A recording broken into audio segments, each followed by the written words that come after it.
자, 이번에는 노턴 시오림 그리고 테브난 시오림에 대해서 배워보도록 하죠. 노턴 시오림.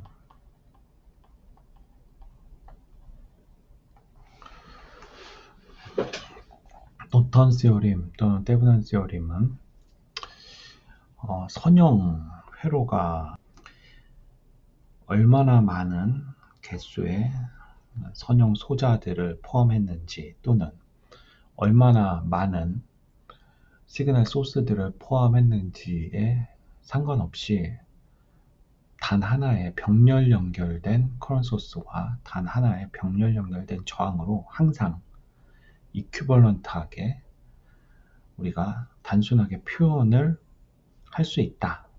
그게 노턴 시오림이고, 테브난 시오림은 리니어한 서킷이 얼마나 많은 수의 시그널 소스 또는 소자로 구성되어 있는지와 무관하게 항상 단 하나의 직렬 연결된 볼테이지 소스와 단 하나의 직렬 연결된 저항으로 항상 이퀴벌런트하게 표현될 수 있다가 테브난 시오림인 거죠.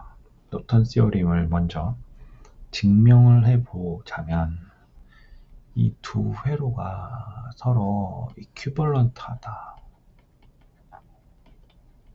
라는 건데, 이퀴벌런트하다라는 것은 무슨 뜻이냐면 이 회로들, 이제 오른쪽 회로는 하나의 병렬 연결된 커런트 소스와 하나의 병렬 연결된 저항, 요거죠. 요것도 이제 리니어한 당연히 서킷일 거고, 이 두 녹색 회로와 이 회색 회로가 서로 항상 이퀴벌런트하다 라는 것은 무슨 뜻이냐면, 외부에서 고의적으로 우리가 스몰 시그널 V5를 인가를 이 그림에 보이는 것처럼 했을 때, 그때 흐르는 전류 I가 서로 항상 V5에 무관하게 항상 동일해서 우리가 겉에서 이 두 회로를 바라볼 때 서로 구분할 수가 없다 하면, 그걸 우리는 이 두 회로가 서로 이퀴벌런트하다 라고 이야기를 합니다. 자, 그러면 우리가 증명해야 될 것은, 그러면 단 하나의 병렬 연결된 커런트 소스와 단 하나의 병렬 연결된 저항 값들을 어떻게 우리가 설정해 줘야 이 두 회로가 항상 V5와 무관하게 서로 동일한 전류가 흘러 들어갈 수 있는지, 그 값이 존재하는지, 존재한다면 그 값이 무엇인지를 알아내는 것이 노턴 시오림을 증명하는 것이 될 것입니다. 자, 그렇다면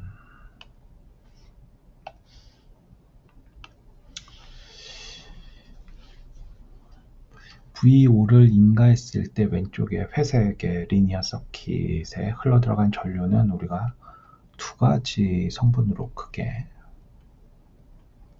나누어서 표현해 볼 수 있을 텐데, 하나는 ISC, 즉 V5는 0으로 두고 리니어 서킷 안에 들어있는 시그널 소스들을 하나씩 켜가면서 흘러나온 전류들, 그 전류들의 합한 것을 ISC라고 해보면,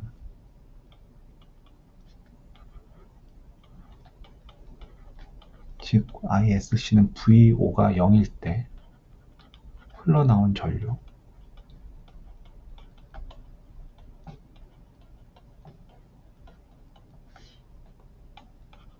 I5는 반대로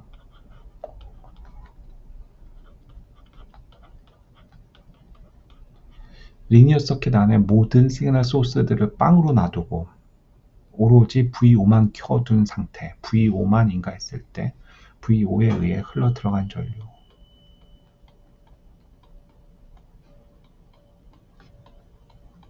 라고 하면 I는 I5 빼기 ISC가 될 겁니다. 이러한 이야기를 할 수 있는 이유는 이 회로가 리니어 서킷이기 때문에 그래요. 리니어 서킷. 그리고 리니어 서킷이라면 우리는 슈퍼포지션 시오림을 쓸 수가 있죠. 그래서 슈퍼포지션 시오림을 쓰면 이렇게 i를 io 빼기 is로 표현할 수가 있습니다. 자, 오른쪽 회로를 그럼 이제 살펴보면 오른쪽 회로도 이 사각형 부분이 리니어면 거기에 볼티지 소스 하나 더 연결한 이 부분도 리니어 서킷일 테고, 그러니까 우리는 다시 한번 슈퍼포지션 시오림을 쓸 수가 있는 거죠. 즉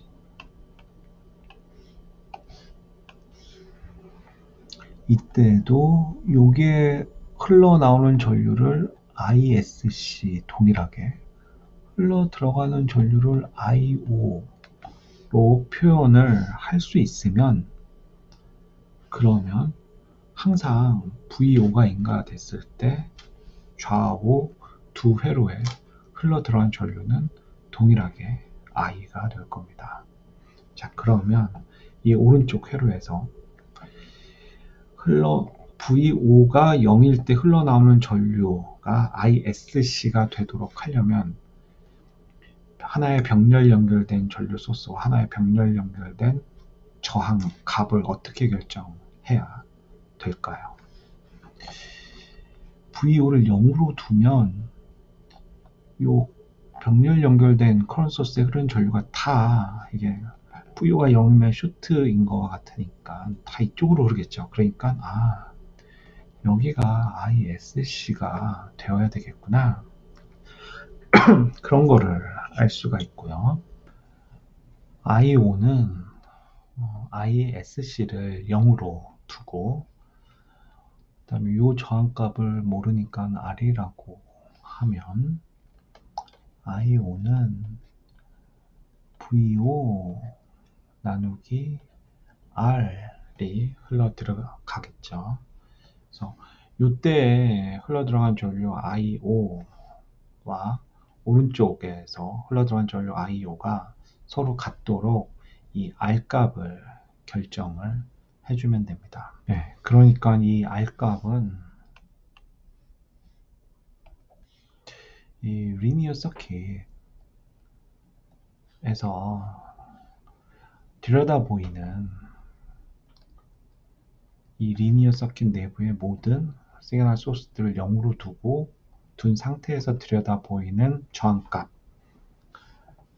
R이라고 하면 그 R 값이 되는 거죠. 그래서 이런 식으로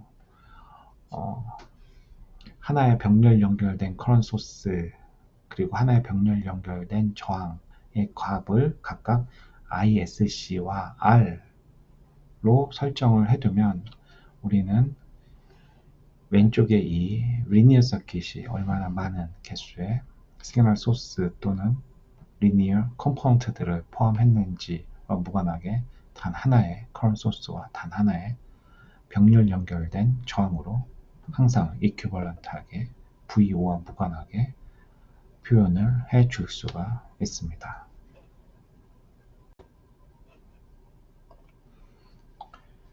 그리고 이 R를 우리는 RTH라고 이름을 붙여서 표현을 떼분한 Equivalent Resistance라고 부르고 있습니다.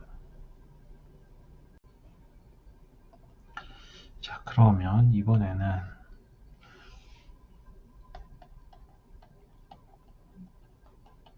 떼분한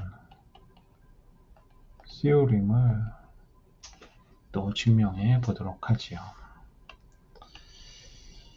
이번에는 리니어 서킷이 얼마나 많은 시그널 소스 또는 컴포넌트들, 리니어 컴포넌트들로 구성됐는지와 무관하게 우리는 항상 단 하나의 직렬 연결된 볼티지 소스와 단 하나의 직렬 연결된 저항으로 항상 이퀴벌런트하게 VO와 무관하게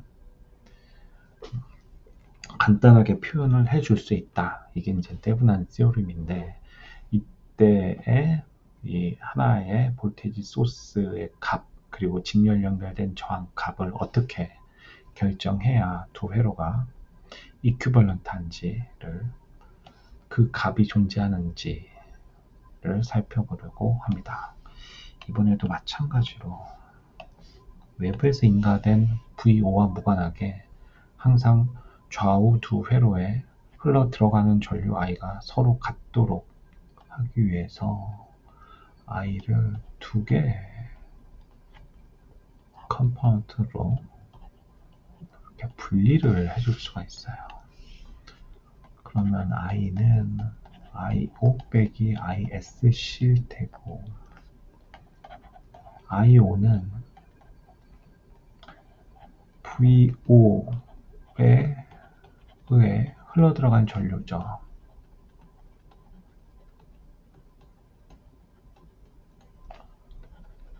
즉 리니어 서킷, 회색의 리니어 서킷 내부에 시그널 소스들은 모두 다 0으로 놔두고, 그랬을 때 VO에 의해 흘러들어간 전류인 거고, ISC는 VO를 빵으로 두고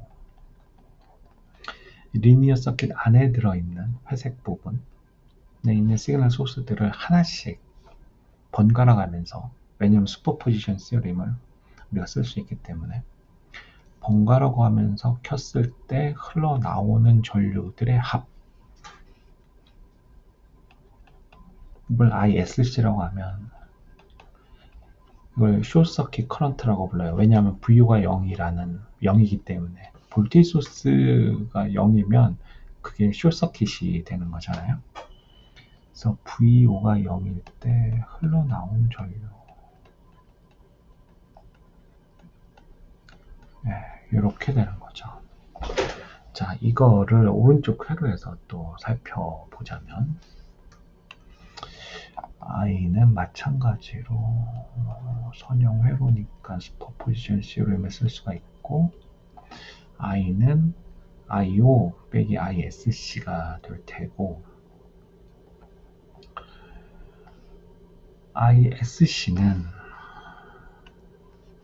ISC가 VO는 0일 때 ISC가 흘러나오니까, ISC는 뭐가 되냐면, 여기를 V라고 하면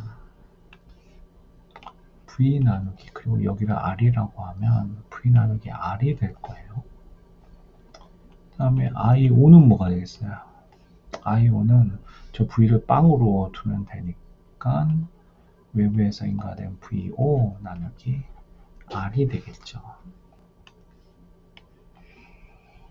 이렇게를 한꺼번에 보면 되는데,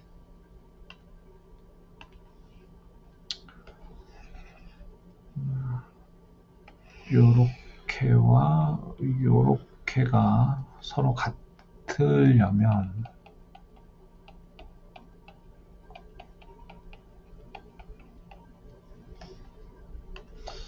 이 R은 RTH가 되면 되는 거죠. RTH가 되면 되는 거고, 그리고 요 V는 아까 숏서킷 커런트 ISC를 우리가 측정할 수가 있으니까, 이 V는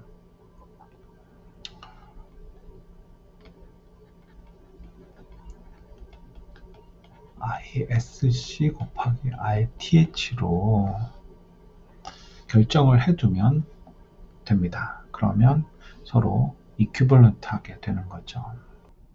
그래서 이 V는 ISC RTH로 설정을 해두면 이 두 회로를 우리가 이큐벌런트하게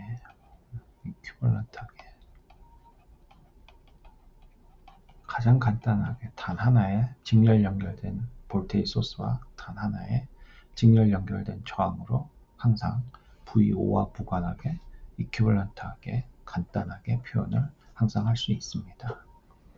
그리고 마지막으로 이 V 값을 우리는 오픈 서킷 볼테이지라고 해서 VOC라고 이름을 붙여서 사용을 하고 있습니다. 이렇게. 왜냐하면